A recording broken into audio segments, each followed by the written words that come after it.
السلام علیکم ورحمۃ اللہ وبرکاتہ. ناظرین، آپ کا اپنا میزبان اسلم جلال. میرے یوٹیوب چینل میرے عزیزوں، میرے چینل کو سبسکرائب کرنا مت بھولیے.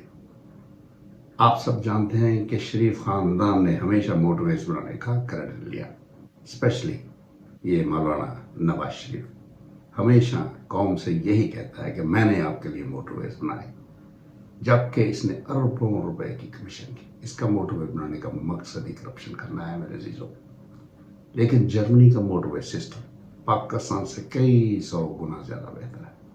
لیکن آج تک کسی جرمن سیاستدان نے یہ نہیں کہا کہ میں نے قوم کے لیے موٹرویز بنائے، کیونکہ یہ سارا پیسہ قومی خزانے سے استعمال ہوتا ہے اور یہ شریف خاندان صرف اپنی کرپشن کرنے کے لیے موٹرویز کی تعمیر کرواتا ہے.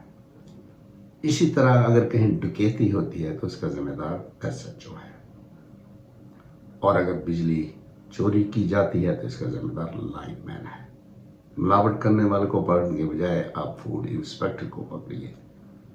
جعلی دوائیاں بیچنے والے کے بجائے آپ ڈرگ انسپیکٹر کو پکڑیے، کیونکہ یہ سب مل کر ان چور ڈاکوؤں کے سہولت کار بنے ہوئے ہیں.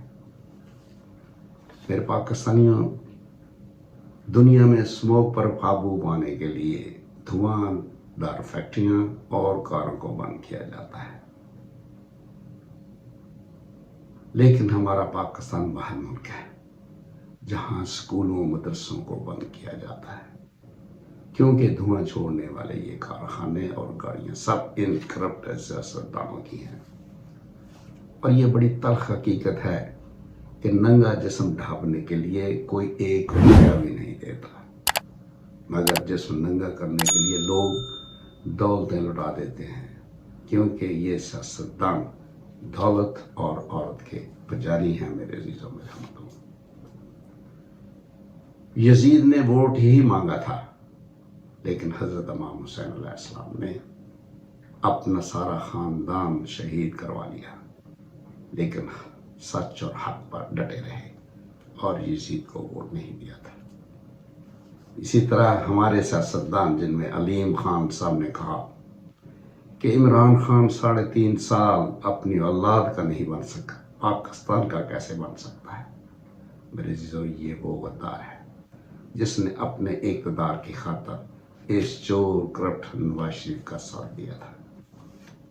اگر آپ کو کوکو کولا پینے کے لیے کہے تو آپ کوکو کولا نہیں میرے عزیزو، فلسطینیوں کا خون پی رہے ہیں. اسرائیل کی تمام اشیاء کا بائیکاٹ کر دیجئے. یہ بھی ایک جہاد ہوگا، اور میں امید کرتا ہوں کہ ہمارے پاکستانی لوگ ضرور اسرائیل کی اشیاء کا بائیکاٹ کریں گے.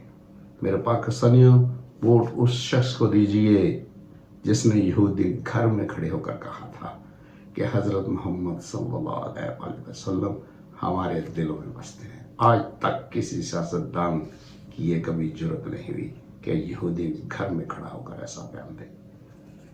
ہمارے سیاستدان کتنے مکار، جھوٹے اور منافق ہیں. 9 مئی کی آڑ میں علامہ اقبال کی بہو ناصرہ اقبال کے گھر کے دروازے توڑ دیے گئے. علامہ اقبال کا پوتا سینیٹر ولید اقبال آج بھی جیل میں پڑا ہوا ہے، اور یہ علامہ اقبال ڈے منا رہے ہیں. میرے لیے اس سے گھٹیا کم بخت لوگوں کے لیے اور کیا ہو سکتا ہے؟ یہ تمام سیاستدان سوائے اپنے اقتدار کے لیے، آپ کے لیے کچھ کرنے کے لیے تیار نہیں ہے. ان کو صرف پیسہ ہی بنانا ہے، اور ہماری پاکستانی قوم کو بھوک مارنا ہی ان کا مشن ہے. یہ بڑی شرمناک بات ہے کہ پاکستان کے ڈاکٹروں کو دنیا بھر میں نکما قرار دے دیا گیا ہے، کیونکہ پاکستانی ڈاکٹروں کے 95% نسخے مریض کی بیماری سے مطابقت ہی نہیں رکھتے. یہ نسخے مریض کے لیے نہیں بلکہ دوائی بنانے والی کمپنیوں کے لیے لکھے جاتے ہیں. میرے عزیزوں، میرے ہمدردوں، یہ انٹرنیشنل سروے کی رپورٹ ہے.